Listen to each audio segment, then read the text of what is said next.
I started working and continued working a program of recovery. And I think that's key, is continue working it. The more I peel back these layers, it truly is like an onion or like a flower unfolding, because the more work I do, the more my outlook on life changes. The more I show up to any situation in my life, I'm asking God throughout the day, how can I add to the situation instead of my own selfish needs? How can I be of service to others?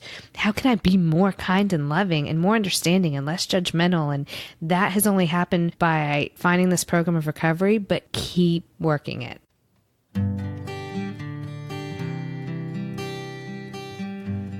Well, hello, friends of Bill W. and other friends. You have landed on Sober Speak. My name is John M.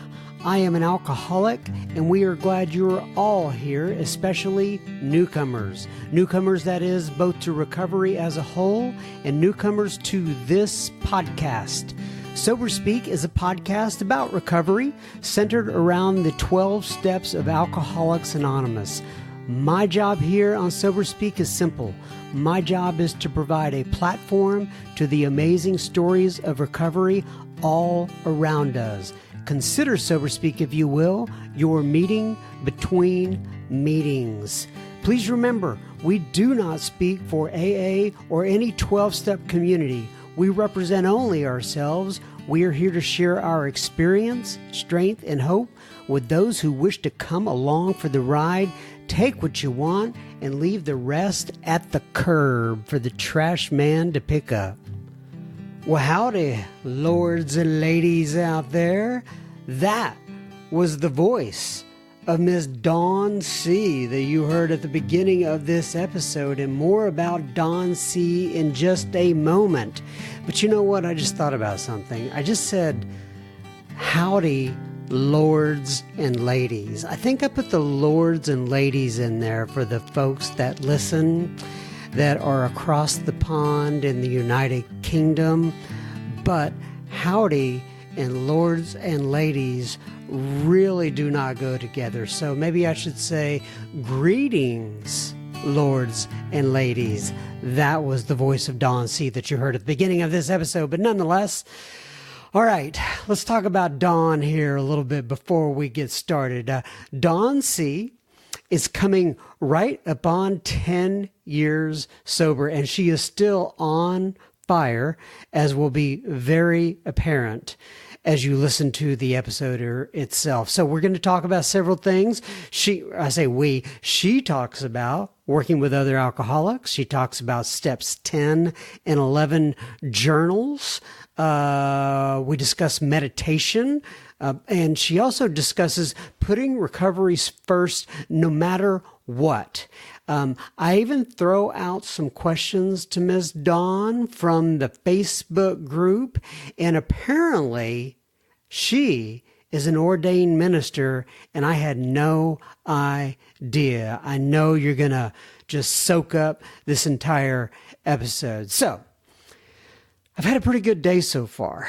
I was thinking about this, and I had a real good in-depth conversation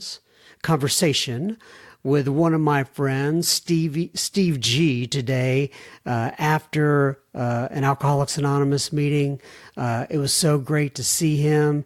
And then I was driving home, and while I was driving home, I heard the song Pretty Woman as performed by Van Halen. They didn't write the song. I think it was Roy Orbison. Is it Orbison or Orbison? I think it's Orbison. Anyway, the song Pretty Woman that Van Halen performs, and it actually got me just in the best mood. I don't know why. Just pretty woman, won't you walk on by? I love. Now that's me doing Roy Orbison's voice, but Van Halen was actually singing it. Nonetheless, I was also thinking on the way home, though, I was going, okay, it's time for me to make another introduction to this podcast so we can get Dawn C released this weekend.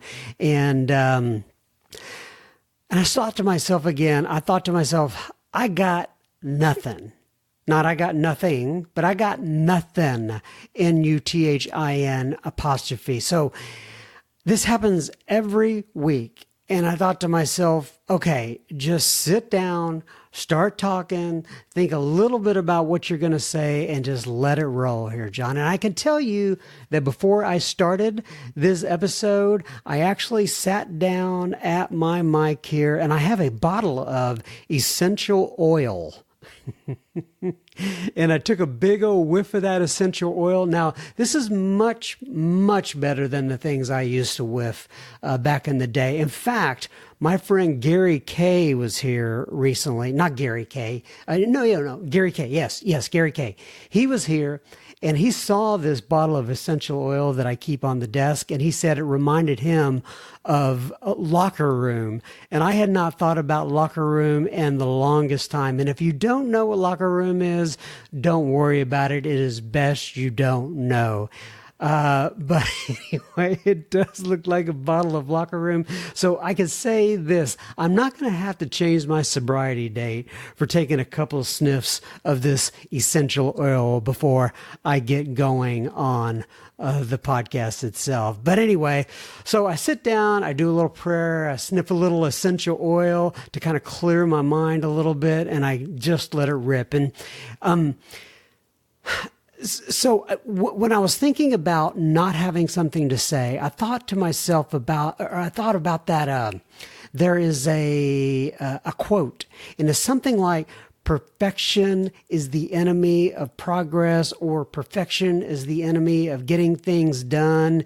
And that's how I feel sometimes about this podcast. You know, I think I need to be perfect with it, but it doesn't have to be perfect. Right? I make all kinds of flaws throughout this thing. I make all sorts of mistakes, but it doesn't have to be perfect. And I have a dovetail here that I'm going into, or I have a segue, I should say. It dovetails nicely into this, and that is recovery. Recovery is the same way. I have seen so many people freeze up, including myself, because they think they won't do it right, or somehow they're going to mess things up, or maybe other people do it better, or what'll happen if I start this recovery and it doesn't work for me like it does for many others, right? The point is that I don't have to wait until I have it all figured out to make a beginning. In fact, I have to learn to live inside the messiness, and sometimes recovery is going to be awkward. It many times is. It always has been for me. I can't tell you how many. I've made more mistakes sober. Well, I don't know if I want to say more mistakes. I've made a lot of mistakes sober than I did when I was drinking. And so the idea is just to go out there and get messy and try it and make a beginning. So just a couple quick announcements. Oh, then I want to read something from the Facebook group, and we'll get on to Miss Dawn C. Okay, there is a difference, folks. Just in case you're out there in the Facebook world, there is a difference between the Sober Speak page and the Sober Speak secret Facebook group. Now, we had a gentleman inside the Sober Speak Facebook group recently who made a post, and he thought he was posting it inside the secret Facebook group for only those folks to see, but it ended up, it was on the Sober Speak page, and it went out to people he didn't want it to go out to, and I felt so bad for him. I don't want to say his name on the podcast here because I hadn't asked his permission to do that. He probably wouldn't mind, but nonetheless, but I just want you all to know, if you're making a post, please make sure you are in the Sober Speak secret Facebook group. All right. So that's one announcement. The other announcement is, we talked about this last week, but one more time, we are going to have a shindig. And when I say a shindig, we're going to have Sober Speak Live featuring, and I'm going to call this an evening with Mr. Jimmy D. It sounds much more, I don't know, classy or something that way, doesn't it? Anyway, it's on Friday, August 30th at 7 p.m. at the Grace Avenue United Methodist Church in Frisco, Texas. If you're on Instagram, or if you don't follow us on Instagram, you can see the post on there about it. But I'm at @SoberSpeak, all one word.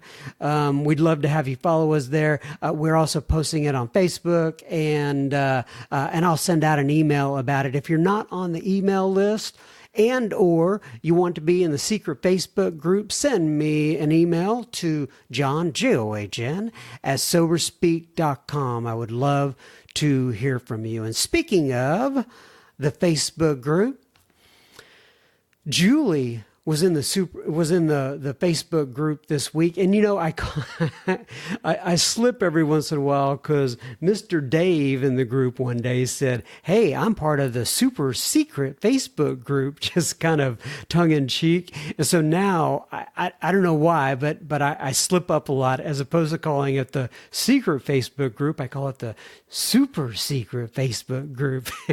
It's just a bunch of drunks and other 12-step people hanging out in there. It's no big deal, but we'd love to have you in there along for the ride. But anyway, Julie posted a couple things in there this week that I absolutely love. Now, I got to tell you, we get a lot of things posted in there, and every week I'm saying, okay, I want to take one or two things out of here and read it on the podcast.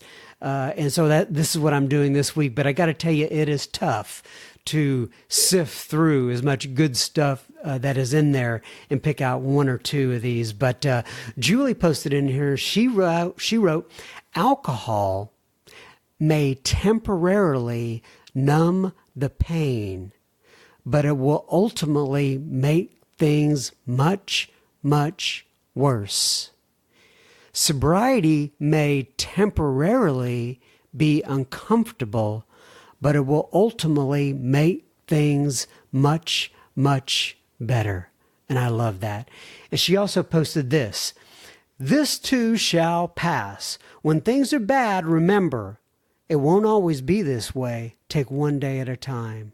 When things are good, remember, it won't always be this way. Enjoy every great moment. So I have to ask myself, am I enjoying every great moment? Am I making sure it doesn't pass me by? Am I remembering that when my emotions and my thought process tells me that things are bad, that it won't always be this way and that I can take it one day at a time? Thanks, Miss Julie, for posting that in the super secret Facebook group. All right, everybody. Now, on to Miss Dawn C., and we will have some additional listener feedback at the end of this episode. Enjoy, Dawn C. Okay, everybody. So today we are sitting here with Miss Dawn, D-A-W-N, not D-O-N, Miss Dawn C. Can you say hello, Miss Dawn? Good afternoon, John. Happy to be here. Glad to have you aboard. All right, so first things first for the group. This is for the audience. A lot of times we're sitting in the same group together, and you're introducing yourself to the group. But in this particular case, you're introducing yourself to the Sober Speak audience across the four corners of the world. What is your sobriety date, Ms. Dawn?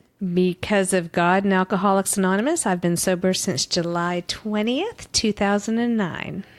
So you are coming up on a decade here very soon. Am I correct? I'm so excited. I can't believe it's 10 years. I'm vibrating with excitement. I've been telling my husband for a long time that he doesn't have to throw me a party till I turn 10. So it's time for the party. I can't believe it's been 10 years. That's great.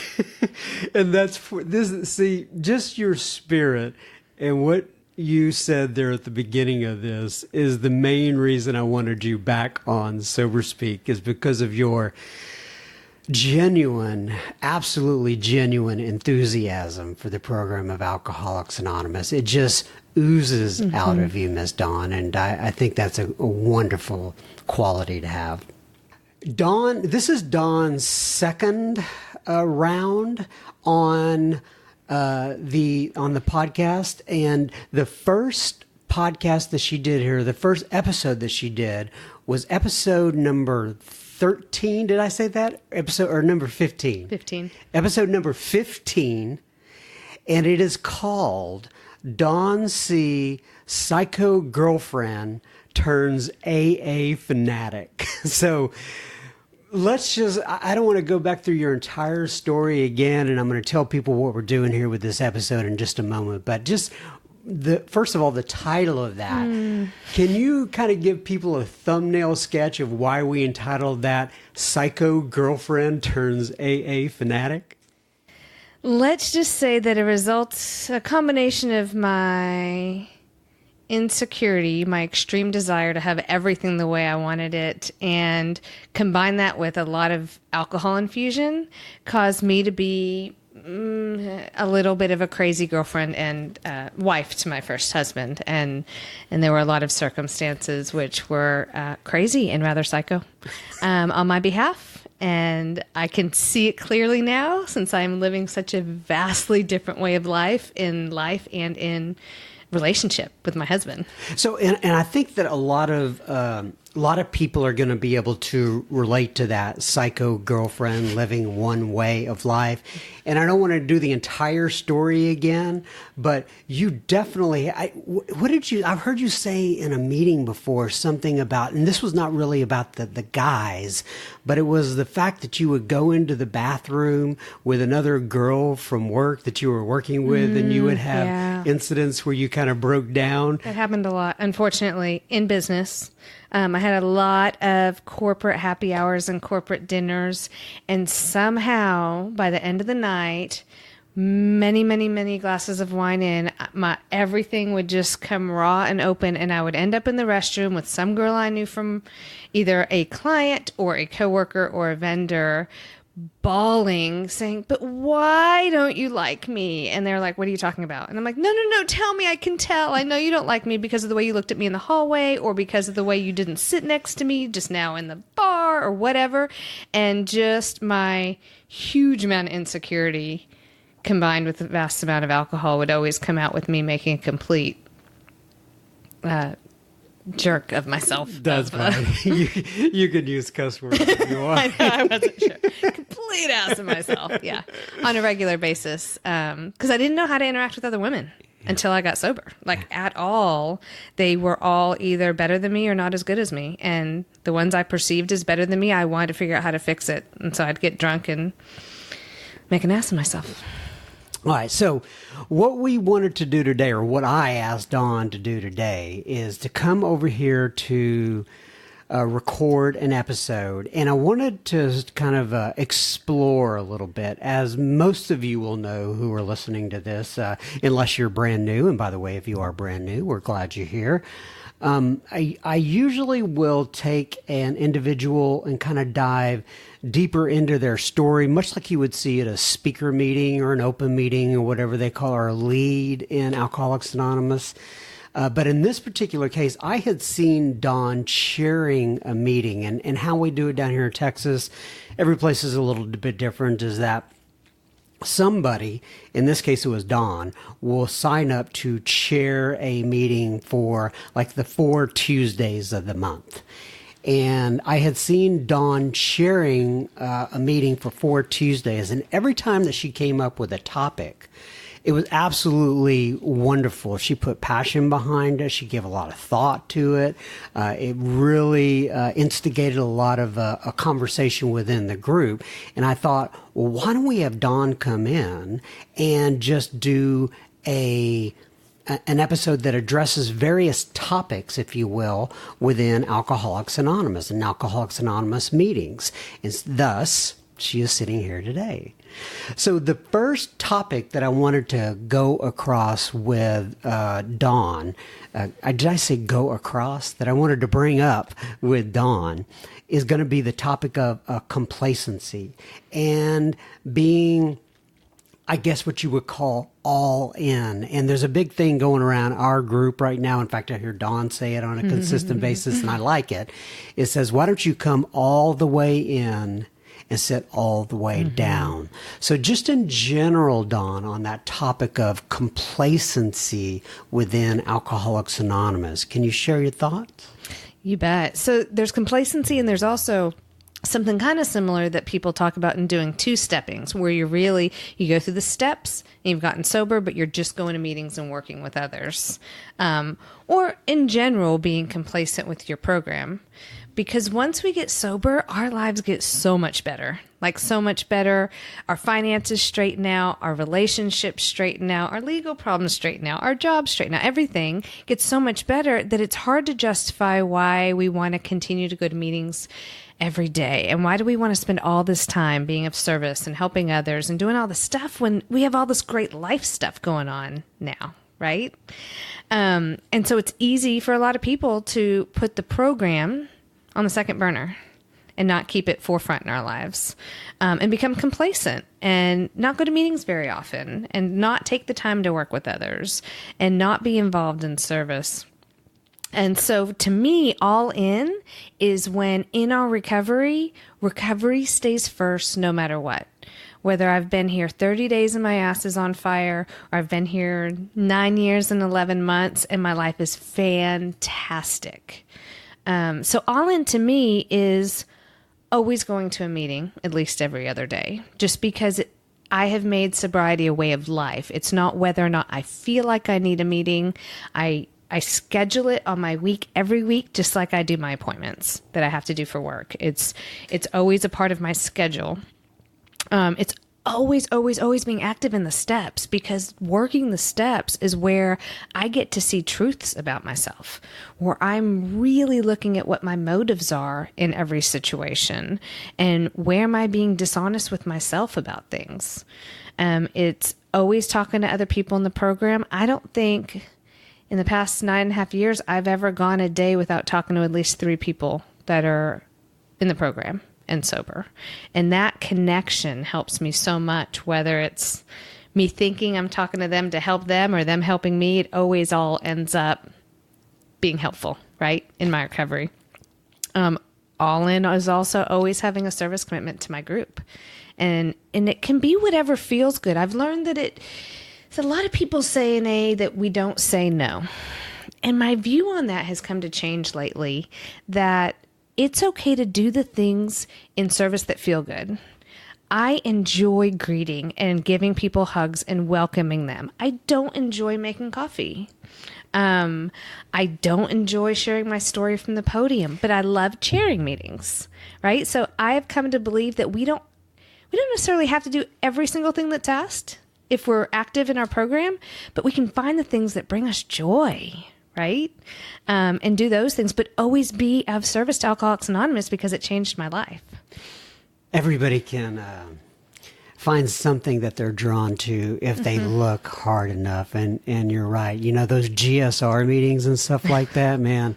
Oh, man, put a bullet in my head. But I really, really appreciate the people that go out and do it, because I know it needs to get done. You know, right. It's a wonderful thing. And I do want to bring this up also, and that is, we've talked before in that you are an interesting sort of personality in terms of your introversion, extroversion, whatever you want to call this. And that is, you can come here, sit down with me, and we can record a podcast, and you're not nervous at all. You can share a meeting, but tell people what happens to you when you are asked to, quote, speak at a meeting, at an open meeting. Yeah, I get physically ill. Like, to stand up behind the podium and share my story in front of a group of people, I have more anxiety than maybe I've ever experienced in my life for a good 7 days before. My stomach is a wreck. I am physically ill at standing up and sharing my story, but sitting down and sharing a meeting or sitting one-on-one with you and sharing the stuff I'm passionate about, there's no nerves involved. And a few weeks ago, I was asked to share my story, and I said, okay, because people have told me in the past, you don't say no. And it just coincidentally happened to be the first time I was going to be officiating a wedding that day. One of my friends in Alcoholics Anonymous also asked me to marry her. Wait, hold on. Just real quick. I'm also an ordained minister, John. So you are an ordained... Now, do you do this on a regular basis? That was my first one, but now I've been asked to do another one next Saturday with another friend in our group at my house. Real? Yeah, like, talk about bringing me joy. This stuff lights me up. I love weddings and I love love. So I'm so excited. So first of all, how do you get ordained? Is it online nowadays? It turns out you fill out a form online and pay $35. And in return, I have a badge that says I'm clergy, and I have a certificate that says I'm an ordained minister. Well, I'll just start calling you Minister Dawn, I guess. So, yeah, I'm available for weddings, vow renewals, and funerals at your service. And it brings me joy. That's great. So you've only done a wedding thus far, though, right? I probably wouldn't get joy out of funerals, but the wedding part is like super exciting to me. So do you come up with all the stuff on the front end to say, we worked together on the first one to collaborate. Because, some people want it more about love. Some people want more about God. Some people care more about family. And so I sat down last night with this couple that's getting married next Saturday and kind of felt them out. And we're putting together our own format and customizing it. And that stuff's just fun. It's just cool. Okay, but there's no anxiety in that. None. It's wild. And I'm standing up in front of a group, so it's wild because it's just weddings are magical. So what is the difference then between... Yeah, I don't know. I don't like sharing my story, and I don't like giving presentations to large groups at work. So something about standing up for a big group. So since I was going to be sharing my story the same day as the wedding, a few days before in meditation, I felt like God said to me, it is okay to not do this, to share my story that day. I did not want to bring that nervous, uncomfortable energy into something as beautiful as a wedding. And since I'm fortunate enough that my husband's sober and in the program, I was able to just ask him to cover for me and just show up and say, by the way, it's not going to be me. It's going to be him, and it'll be wonderful. So That's great. Mm-hmm. All right. So speaking of meditation, I know that you like meditation. Love. Just talk about your experience with meditation. As you know, it's a different journey for everybody in this arena. But talk about your experience with meditation and how it's helped you throughout sobriety. When I got sober, there was no way in the world I was going to quiet my mind. That was not happening. And I just explained to people, my mind just doesn't slow down. It's not going to happen. And I met somebody in the program early on who gave me some CDs at the time, right? Back when we carried CDs around, of guided cassette tapes at one point. Right. But these were guided meditations on CDs. And it's situations where they're like taking you up to where the angels are and hanging out with them, or going to a secret garden that's super peaceful and just hearing the sounds of the birds and trees around you. And I could do these 20-minute guided meditations and go to a different place that was more peace than I'd ever experienced. And so that worked for me wonderfully for the first few years I was sober in doing these guided meditations where I just found a new level of relaxation and connection. And since then, I've been a constant seeker of new ways to meditate. I just finished a book last week called Stress Less, Accomplish More. And it's a specific meditation style that's twice a day, 15 minutes each time, morning and late afternoon. But it's focusing first on mindfulness for 2 minutes in all 5 senses. Like focusing on what do I hear close and far away? What do I see with my eyes? What do I feel with my body? What do I taste in my mouth? And then moving into a meditative state where you're just saying one word over and over for 10 minutes. Like a mantra, right? A mantra, 100%. And I really enjoy mantra meditations. They help take me to a different place spiritually. And realizing I'm not doing meditation wrong if I have thoughts. Like, that's normal. Our brain has thoughts, and we can just watch them pass like clouds and redirect ourselves back to a mantra. And then the last minute after we finish that 10 is to focus on gratitude and really just feel in our soul something that we are so incredibly grateful for. What's your mantra word? Or is there one that you use? Or are there several that you use? So I'm just going to start with this. The word she recommends in the book is just start with the word one. I've used Om, or there's a couple, that are kind of universal words for God. So I'm actually working on that. Like trying to figure out what is my word that speaks most. Okay, so to me. eventually you find a word that's specifically to you every time, but you experiment with different words like love or God or one. Or like when I was doing one this past week, ONE, it occurred to me as I'm doing this mantra over and over, one is also WON, one. Like I never realized they're the same word verbally. So anyway, it's just interesting as we go into this state of mantras. I really, really enjoy that. I've actually found quite a bit of music that speaks to me spiritually, and we'll do singing sometimes in meditation. Really? So you will be... And I'm not a singer. Right. But this music is very spiritual and so powerful that singing the mantras along with this lady's voice just takes me to that fourth dimension. Wow. Powerfully, yeah. That's great. So I love constantly expanding my meditation and changing it up every year or whenever it feels like it needs to, because we have to keep growing spiritually. That's what this whole deal's about. And if I'm always doing the same thing, I'm not growing.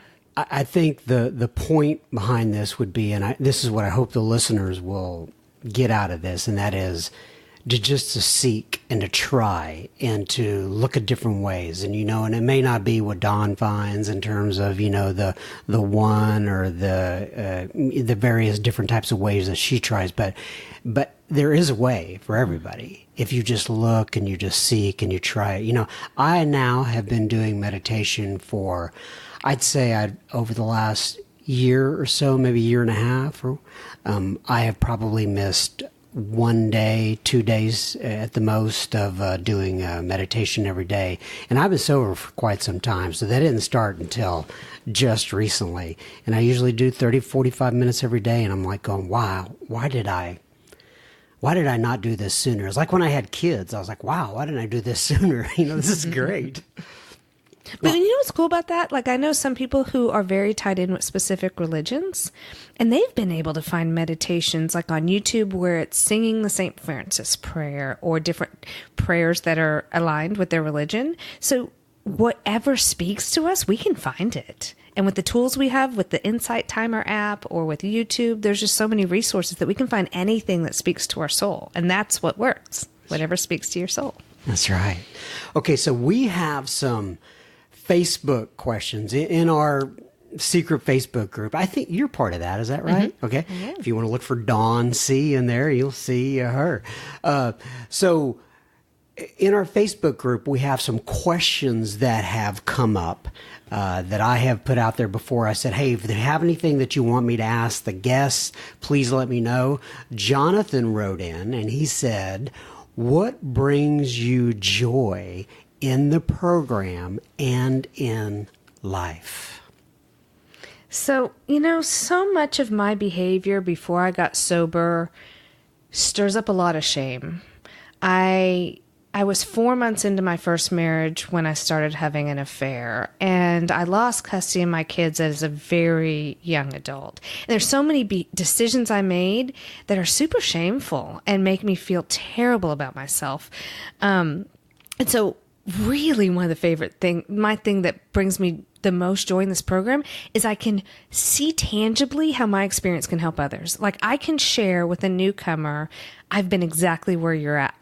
That they can be making these terrible decisions in their life, that they think no one understands how bad they feel, why they have to drink. And I get it. Like I really get it because I've been that person that I pretty much deplore. And through God's help, been able to become someone completely different, and seen how God and Alcoholics Anonymous helped me do that. But we don't always get to see how our experience helps others. But man, in this program, I've gotten to firsthand see a lot of times where people are like, no way, you did that? And you've been there and getting to see how our experience others, man, that brings me so much joy every day. Another thing is being an honest person today. And I found that in the program, but I still get excited every time my husband picks up my phone to look at something and I'm thinking, I have nothing to hide. That's right. Nothing. No texts I got, no pictures, nothing to hide. And I haven't ever been dishonest or unfaithful with Greg in the 10 years we've been together. But it was still so ingrained from me, from the person I used to be, that I was always hiding stuff and being dishonest, that, man, it brings me joy to be an honest person today. That my talk matches my walk. And I learned that in AA how to do it because I didn't know how to do it before. I wanted to be a good person. I didn't know how. Just not having to hide anything, being reliable. Like if I say I'm going to be there, everyone in my life, business, networking, Alcoholics Anonymous, family, they know I'm going to show up. when I say I'm going to show up. And man, that brings me joy, knowing that people can count on me. Really, it's just the overall feeling like a good human being. It's fantastic. And I didn't have that before. Thank you. So thank you for that question, Jonathan. Here's another one that I wanted to get out here, and that is from Tammy. Tammy says, as a parent of an adult 23-year-old alcoholic, okay, so this is coming from an Al-Anon viewpoint, what is the thing a parent can do during active drinking? Yeah, our kids' active drinking, I'm assuming is what she means. Correct. Yeah, and I have a son who has been in active alcoholism for about 8 years, and it's been gut-wrenching.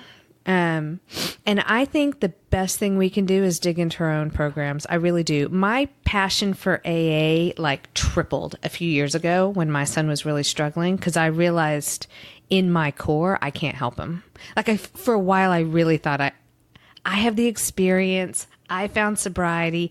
I can help him and show him the light and show him the way. And I realized even I can't. And so I now feel this intense responsibility to make sure those doors are open, those seats are warm, that coffee's there, a message being spread, because I've got to make sure no matter when it is that my kid decides to get sober or where he decides to get sober, I'm doing my part wherever I'm standing right now to make sure A is there and healthy, and then trust God with the rest, because there's nothing I can do.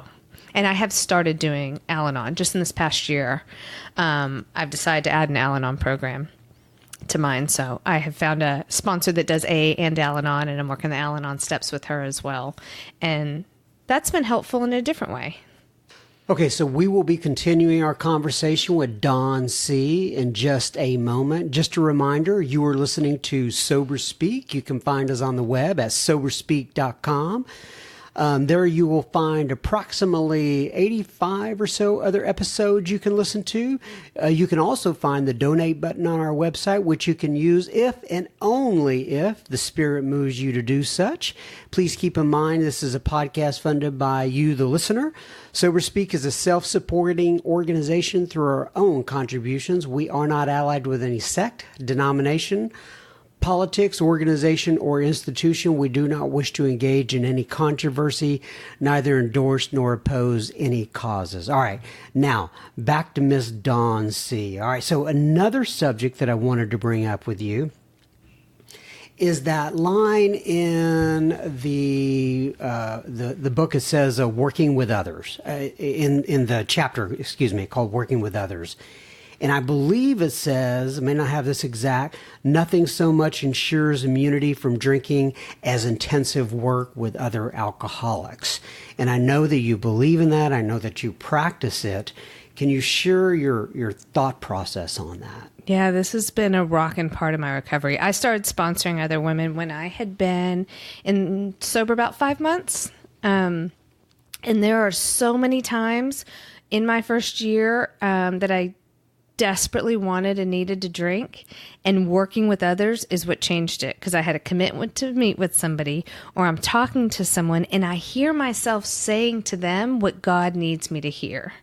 And that's I feel like working with others is a secret sauce that really puts the sauce on top of the meal that seals the deal, because it doesn't say convenient work with other alcoholics. It says intensive work with other alcoholics. Intensive. I have a full-time job. I have a huge family. I have a lot going on. But almost every day I meet someone else for step work to help them find the solution I have found. And it's not convenient. I'm too busy, frankly. But I find that as long as I continue to put that first and help others anytime they ask, God works out everything else in my life and makes time for everything else. So working with other alcoholics is amazing. I always get exactly what I need out of it. Even the hard relationships. I'm learning the lessons I need to learn. Another subject or topic that I wanted to bring up with you here is the one regarding, there's something in step 10 where it talks about vigorously commencing this way of life. Now, you've already kind of touched on it in general, right? Vigorously commencing this way of life. So talk about that a little bit for me. Yeah, to me, this way of life is like a lifestyle and habit of sobriety and recovery that we have. But the way of life I found in AA by practicing these principles is a way of life that's honest, right? So I'm being rigorously honest with others, with myself. I'm constantly checking my motives in every situation. It's a completely different way of life than anything I've ever experienced before. You know, I always say it's about like when you're going from one way of life where you knew everything about how to live that way of life and all the deceit and worry and covering up and everything like that. And then you come over here into this other area and I absolutely knew nothing about how to live this way of life. And I had to be taught, from the ground up. And I guess the most powerful part of it is I now trust that God's got everything, like every little thing. So like, for example, I've got a house here that's been on the market for 90 days and it is stressful because we've moved. But, oh yeah, I don't have to be stressed. God's got it. God's got a plan, right? And I've got an IRS misunderstanding that's rather big and scary. But, oh yeah, God's got it. Like, it doesn't matter if it's something sobriety related, if it's my kids, no matter what, God's got it. No matter what, God's got it. That's a different way of life. Okay, so I want to go back to the questions from the Facebook group here again. So Jim had written a question in there, and he said, in addition to achieving and maintaining sobriety and working our steps, what can your guest, in this case, Miss Dawn C., tell us to equip us to help our home groups and our sponsees when we sponsor be as effective as they can be? So I guess it's kind of a question of about the home groups, sponsors, sponsees. How do these home groups be effective? And I know you are very active within our home group. So can you address that a little bit? Yeah, it's really about showing up, like showing up for group conscience, whether it's comfortable or not, and being willing to vote and have a voice in how are we best serving the newcomer. Being willing to have a service commitment. A lot of people shy away from group conscience because it can be controversial, but realizing that this is our group and we have to show up to figure out how to serve and just keep the doors open. And as far as sponsees, it's the same thing. Teaching, I see a lot of people in AA only when they sponsor take people through the steps, and the steps are our foundation for life, right? Incredible. But next, we need to be teaching people the traditions and how do we keep groups together and healthy. And then next, we need to be taking people through the books, the 12 concepts of world service, and understand how the service structure works. And I think a lot of times those 3 legacies get missed and people go through the steps, they get sober, life gets better, and they move on. And really keeping people engaged and helping them understand the importance of working the steps regularly, understanding and teaching others the traditions, being willing to go through a study of the concepts, even though it's dry, like it's critical to our overall survival. So there are going to be people out there listening who are familiar with the steps, and maybe they're kind of dipping their foot in the pool, if you will, with the program of Alcoholics Anonymous or just 12 steps in general. And when you say the traditions, they may or may not have an idea of exactly what those are about. So can you give a summary of the traditions, why the traditions are there? I don't know how much of a historian you are with those, and I don't want to put you on the spot, but talk about the traditions for just a moment. Yeah, I don't know at what point. I think A had been around somewhere between 5 and 10 years, maybe, when they realized that it was kind of the wild, wild west out there as to what groups were doing across the U.S. as they just kept spreading. The 1950s, right? I think Throughout it was 1955, if I'm not mistaken. Right. And so at one point, the General Service Office in New York asked all the groups to send in their rules. And what are your group rules, so they could see how things were doing it. And they were quite alarmed when they saw that there were groups that got together and drank beer together. There were groups that didn't allow women. There were groups that didn't allow races. There were groups that were doing all sorts of crazy stuff. And they're like, whoa, this is not what we intended when we started Alcoholics Anonymous groups. And so since We alcoholics don't do well with rules. They came up with the traditions, which are principles that they are highly suggesting, just like we suggest alcoholics work the steps, that each group follow so that we all have common principles as a group that we're living by. No alcoholic can be denied to be able to be a part of each group, and that our common welfare comes first, and unity and all these things that are so important. And that's what's kept us together versus the other groups that didn't make it, the Oxford groups and the Washingtonians before AA came along. I think you did very good with that. Right. The traditions are, in essence, about keeping the groups together. And the recovery and the 12 steps are about, personal recovery. But we need the group to be there and to be alive, right, so we can experience personal recovery.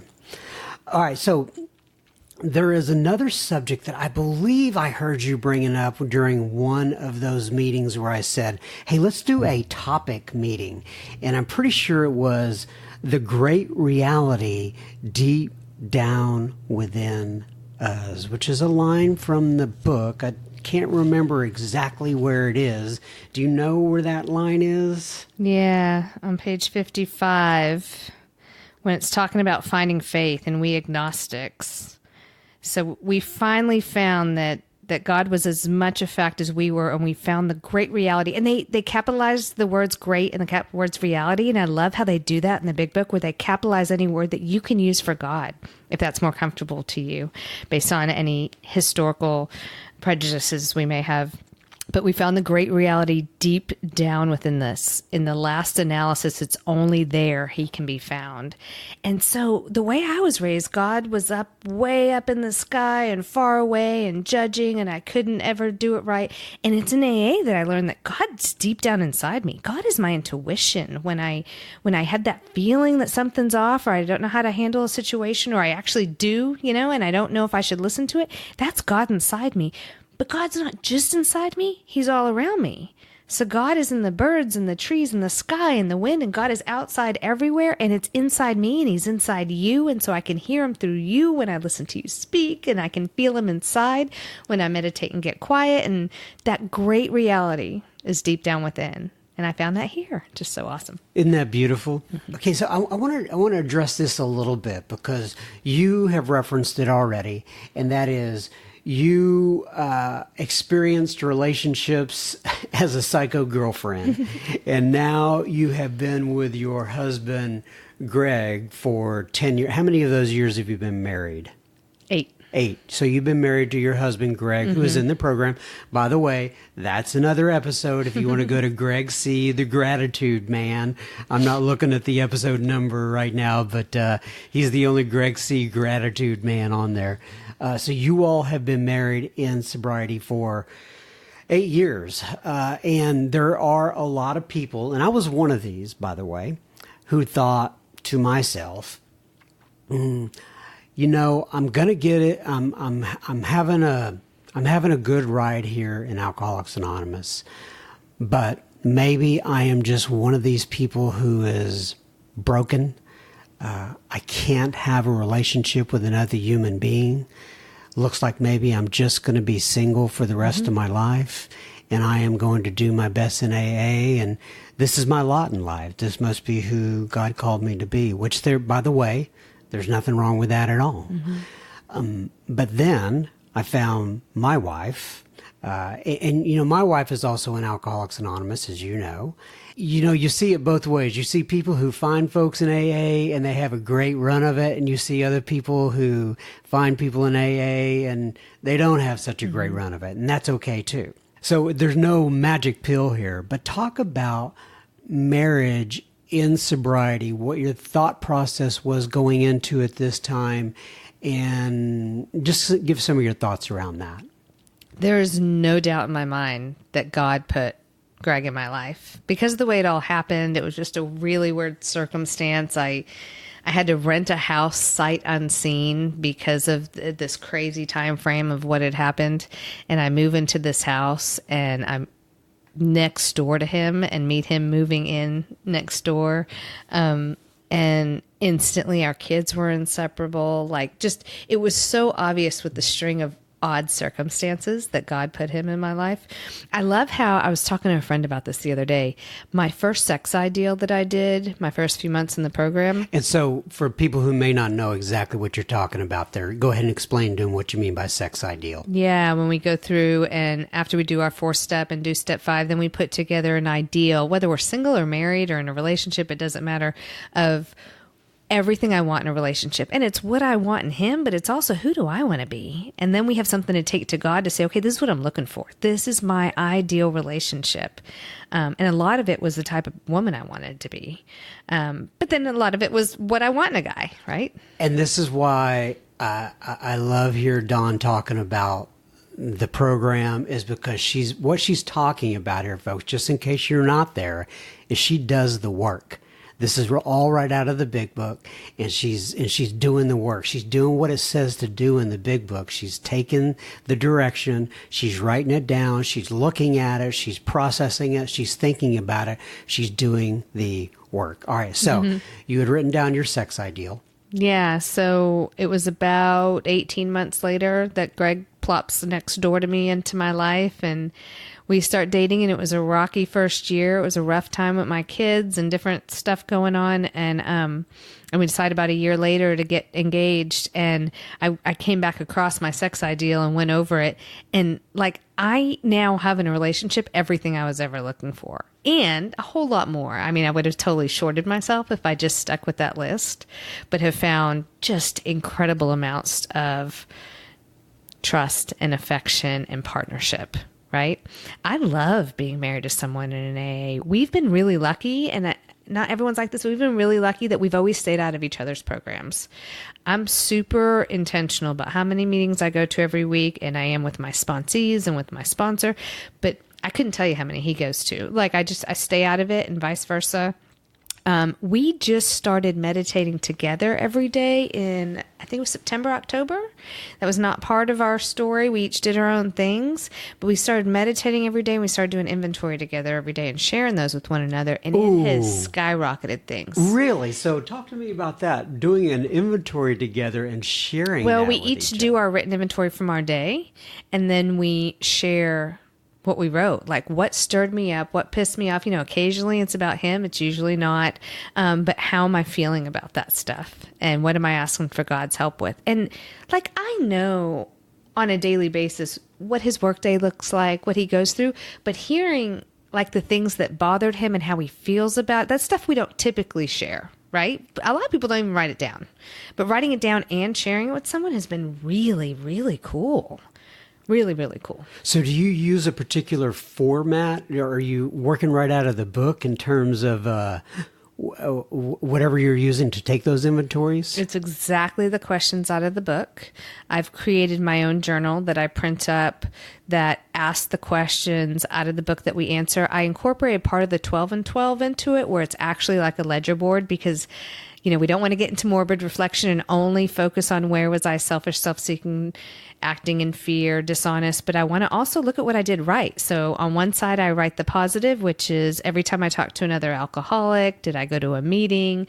Was I of service? But then anything else, like, was I generous with friends? Did I do stuff at work I didn't want to do? Did I cook because I hate to cook? Like anything I perceive as positive, right, in my own behavior. And then and ask God to show me, where was I selfish? And where was I acting out of fear? And where was I not honest, even if it's just with myself?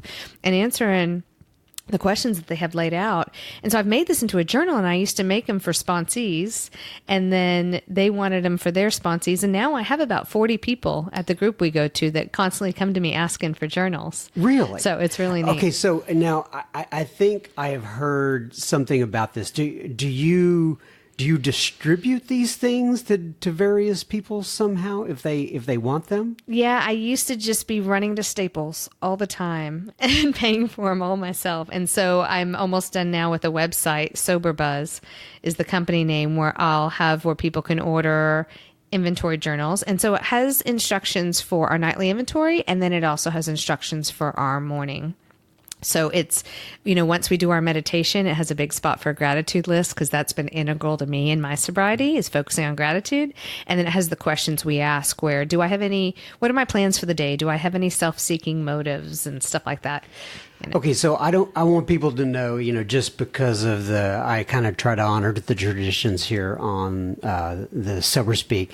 There's no, I don't officially endorse any of this, but I want people to know how to get this if they want to. There's, Don's not paying me or anything like that. How would people get a hold of It's really that? just a passion project. Right. Yeah, it's much like this not is going for to pay me. my bills. Right. Sure. I understand. But I can't believe there's not an inventory journal that you can purchase that walks you through. How would people get a hold of you? Is there a way to get a hold of you? Yeah, there's a journal? Facebook page and an Instagram page. And it's called what? Sober Buzz, because Okay. you want to get the buzz out about being sober and, those of us who love it. Okay, well, I will put a link to that also in the episode notes for this particular episode if people want to get a hold of you. Or you can email me at John, John, at soberspeak.com, and I'll get that over to Don. I told you that there was another thing that I wanted to talk to you about, and that is that there is a line in the Big Book, which I saw this week, and I absolutely love. And it says, our whole attitude and outlook upon life will change. And it's very evident to me, Don, that has happened in your life. And when you have people that ask you, what happened? How did you change your life around? What made you into the person that you are today? What had you change your attitude and outlook upon life? How do you answer that question? I started working and continued working a program of recovery. And I think that's key, is continue working it, right? Because the more I peel back these layers, it truly is like an onion or like a flower unfolding. Because the more work I do, the more my outlook on life changed, the more I show up to any situation in my life. And I'm asking God throughout the day, how can I add to the situation instead of my own selfish needs? How can I be of service to others? How can I be more kind and loving and more understanding and less judgmental? And that has only happened for me by finding this program of recovery, but keep working it. So is there anything that you want to share before we close out with the Sober Speak audience that you may not have gotten out there already? I think it's so...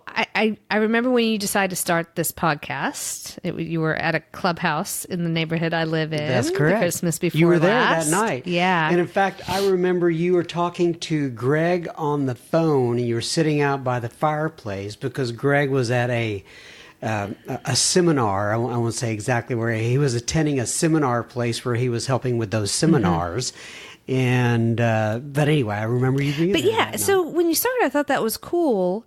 But man, how much more I've gotten to know people that I thought I already knew, right? By listening to their Sober Speak podcast. But lately, I've had people reach out to me that I don't know, that are also in recovery, that heard me talk on Sober Speak, that just said, hey, just have a question about something you said, that have become friends, right? So I just love the way this has actually turned into a community. I know it started with you just with a lot of curiosity, right? And instead, it's turned into a community where we can truly learn so much more about each other and make a lot of new connections. So I just think it's awesome. Well, thank you very much. And you're right. It has turned into a community, something I just didn't anticipate. And, it's because of people like you. It really, what it's done for me in my life, it has forged better relationships, more mature relationships. I've gotten to know people at a deeper level. Mm-hmm. I get with people like you. I get to sit here for almost an hour picking your brain about what's important to you, mm-hmm. and what means a lot to you. And I've thoroughly enjoyed the process, and I feel blessed by God that He's used me as a tool to bring together, hopefully, people in a community where they can support each other. It's awesome. All right, so thank you, Ms. Dauncey, for coming in today. I do appreciate it. God bless you, and we'll see you soon, I'm sure. How about that Dawn C? She's got some good juju, does she not? It was so good to spend time with Dawn. If you want to reach out to Dawn or any of the other speakers that we have here as guests on Sober Speak, who I'm so thankful for, please reach out to me and I can get the message to him. I'm at John, John, at soberspeak.com. All right, now on for a little additional, what are we calling this week? Listener feedback. I'm still calling it, I got to tell you, so I'm going to read some of the options I have here so far. Okay, so Christina wrote in, and Christina said, Sober Speak Back. Dave wrote in, he said Sober Grams. He also said Sober Speak Back. That seems to be a popular one. John F. said Sober Logs. Christina gave me this idea, Sound Backs. Alan says Sobriety Speaks Feedback. Shanna says Sober Snippets. Speak Back or Talk Back. No, Speak Back or Back Talk comes from Rachel. And then Catherine says, Speak to me on Sober Speak.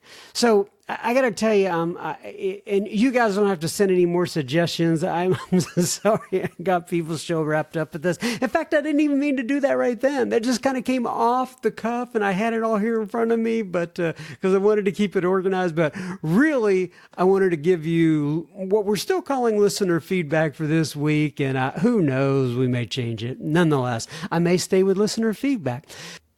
To begin with, we are going to start with a voicemail from Miss Casey A.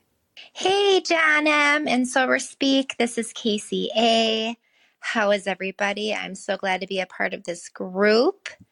I would have had 9 months sober on the 20th, but now I am 2 weeks sober after a brief relapse on June 9th. I'm doing well. I am attending more meetings. I'm in daily contact with my sponsor. I have relocated and I'm trying new meetings, which is a little difficult, but with the help of this group and the podcasts, it gets me to my next meeting. I'm so glad to have found this group. I am so happy for the encouragement in the group. And I love hearing everybody's sober stories. I love hearing about anniversaries. And I just love the fellowship of this. I don't think that I would be able to make it where I am without this group or without Alcoholics Anonymous. And I don't think that I would have stopped my relapse if I wouldn't have returned to a meeting the next day. So thank you, John M. Thank you to the group, and thank you for everything everybody has done for me. Thank you for all the support, and I wish everybody a wonderful 24. Bye-bye. Well, a wonderful 24 hours to you as well, Miss Casey A. I am so glad you called in. By the way, if you're out there and you would also like to call in, you can either go to our website, www.soberspeak.com, click on the Contact Us tab, and there's a little microphone on the side of the page where you can record your message. I also send it out in my emails, so if you're not on my email list, reach out to me, John, John, at soberspeak.com, or you can look in the show notes and there's a link to it. But Casey, I am so glad that you made it back in. And if I am not mistaken, your sobriety date will be June 10th. And that, you probably know this, is the birthday of the birthday or the anniversary or whatever you call it of Alcoholics Anonymous. And so that is a pretty cool sobriety date to have. But anyway, I'm glad you're back in. You got your feet up under you. And I can tell you this also, Casey, that I personally was in and out for 3 years. And I don't recommend that to anybody. And it was the worst 3 years of my life. But I can tell you that the only thing that I did right, much like you, Miss Casey, was keep coming back in. And I know we went back and forth on email. I know you're in the Wisconsin area, so I put you in touch with a friend of mine who is up there in the Wisconsin area. They should have reached out to you by now. If they haven't, just let me know. But hopefully somebody can help you get plugged in up in that area.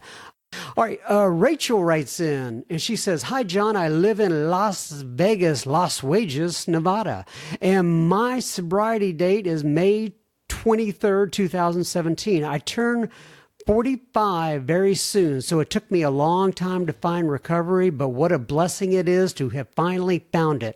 I get the privilege of being my home group's GSR, and I have done my best to get it in to get in the middle of the herd. My goal is to make 3 to 4 meetings a week, but sometimes it doesn't work out that way. I have about an hour commute each way to work, so I was searching for a recovery podcast, and I related to listen to on the way, and I stumbled into AA podcast, and of course Sober Speak. I butchered that, but hey, you get the idea. I have recommended it, Sober Speak that is, to several people in the various groups that I belong to, and I am hopeful that others will enjoy it as much as I do. Keep up the great work. What a terrific way to be of service. Rachel. Well, thank you, Rachel. And you know, my hats are off to the people like Dawn that come in here and give of their time and record their stories and record all their thoughts. And, you know, I get to share that with other people, and I'm so grateful for that. Joe writes in, he says, John, I'm from Terre Haute. Is it Terre Haute or Terre Haute, Indiana? Nonetheless, I found your podcast on iHeartRadio by searching Sober on the podcast tab. I celebrated 18 months sobriety yesterday, the 20th. I have a great home group and support system, but your podcast has started filling a void in my travels. Keep on keeping on with 6 exclamation points. Well, thank you, Mr. Joe. Woo. By the way, the first time he wrote me, he signed it as Blue. And so I asked him what the name Blue meant. And he said, Blue is just the nickname that my kids gave me. They said I ought to open a barbecue restaurant and name it Big Blue Smoke Shack. Well, good luck with that. Maybe you could open up something next door to that Bubba Shrimp place from Forrest Gump or something, whatever. I don't know what I'm talking about, but and you know what you could do?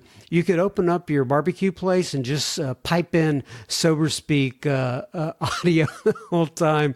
Hey, about 10% of your audience would like that. The other 90% wouldn't, but hey, what the heck. Anyway, Corey writes in and he says, hey, he says, hello, I'm in Las Vegas, Nevada. Much like, I'm sorry, who was our previous caller? Like I'm on a radio show or something. Rachel, much like Rachel. So anyway, Corey says, I'm in Las Vegas, Nevada as well. I am not sober. But thinking it may be time to take a look into starting a new direction in my life. I am pretty certain I have an unhealthy relationship with alcohol. I come from generations of addicts. I only recently started listening to Sober Speak. It is helpful to hear other people's stories and hear the similarities. I am looking at going to a meeting soon. I have young kids and I stay home with them. The hardest part about getting to a meeting is my schedule. I may try calling into a meeting that they offer here in town just to listen in. Another reason why I appreciate your podcast. Thank you for what you are doing. Sincerely, Courtney. Courtney, all kinds of thoughts are going through my head, but I just want to say this. I do hope that you get to a meeting soon. I appreciate you being vulnerable and writing in. I know you're not the only person that is in that space, and hopefully this will be helpful to you and to others to make it through that door. Deborah writes in and she says, hi, John, I live near Manchester. I'm assuming that is Manchester, England. I didn't write back to find out for sure, but most likely it is. I think there's Manchesters here in the United States, but I'm sure it's Manchester, England. Anyway, hello, Deborah. We'll just assume that you are from the other side of the pond. She says, I gave up drinking a year ago. That's a really bad accent, but I'll do it anyway. I gave up drinking a year ago after reading Jason Balve's book, but I thought I could have an odd beer or... I'm sorry. Oh, gosh. Okay, let me start over again. Deborah writes in, and Deborah says, "Hi, John. I live near Manchester. I gave up drinking for a year after reading Jason Bale's book, but thought I could have an odd beer or Prosecco as it wasn't wine, which was my weakness. But soon enough, drinking has crept back into my life. Drinking till I fall asleep, not happy with just one. I have now decided to stop. I have brought the, quote, Unexpected Joys of Being Sober by Catherine Gray, which is mentioned in your Facebook group. Is this a closed group? Thanks, Deborah." So, first of all, Deborah, I did look up the Jason book, Jason Bales, and I think he's a juicer. And I'm glad that got you to stop for a year. It sounds like it may be time to go to some meetings, but obviously I will leave that up to you. And I'm glad that you're reading these books. I can tell you from personal experience, I read a lot of books, right? I read a lot of things like Think and Grow Rich. I read Nowhere But Up or See You at the Top by Zig Ziglar. I read a bunch of self-help books, and all of them were well-meaning people. But the only way that I personally got sober was by going to Alcoholics Anonymous and Alcoholics Anonymous meetings. Now, I know it's not the only way for people to get sober, but I do hope that you can experience that one day for yourself. And to answer your question, is the Facebook group a closed group? Now, I'm not a Facebook aficionado, and there's a lot of people who can explain this better than I can, but the Facebook group is actually a secret group versus a closed group. And this is how I understand the difference. A closed group, you can search for and you can find it, and you can ask to be admitted to the closed group. In a secret group, you cannot search for it. You must be invited by somebody within the group already. And that is just for anonymity reasons. And I know that there are some other parameters that are set up around the secret groups. And my friend Jim S. and my friend Cassandra can talk all about it. I've heard them talk about it. If you have any more questions, you just email me and I will get you in touch with them, Miss Deborah. I'm at John, John, at soberspeak.com. Simon writes in, and I got to tell you, every time I hear the word Simon, or the name Simon, I'm always thinking that is somebody from Great Britain. But this Simon says, "Hi, John. I am 48 years old and am from Mesa, Arizona, just outside of Phoenix." I'm aware of Mesa, Mr. Simon. The Sober Speak podcast has been a great resource for me. I have been struggling with drinking for a few years now. I stopped drinking for a little over 2 months at the first of the year, but have since resumed. I know that I have a problem, but I've been hesitant to attend meetings thus far. I have even gone to a meeting and parked, but chickened out and left without going in. I have now been sober for a week and have been listening to Sober Speak as well as some other recovery podcasts.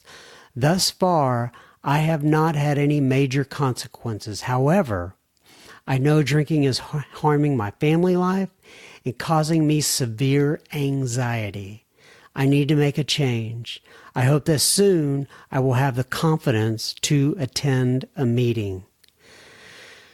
Thanks for your podcast. It has been helpful. The stories shared through your Sober Speak have made a big difference in my life. Thank you, Simon. All right, Simon. Thanks for sharing. And I can tell you I have heard over and over inside the rooms of Alcoholics Anonymous about people who have, quote, as you called it, chickened out in the parking lot before going into an Alcoholics Anonymous meeting. And you're not the first, and I doubt you'll be the last.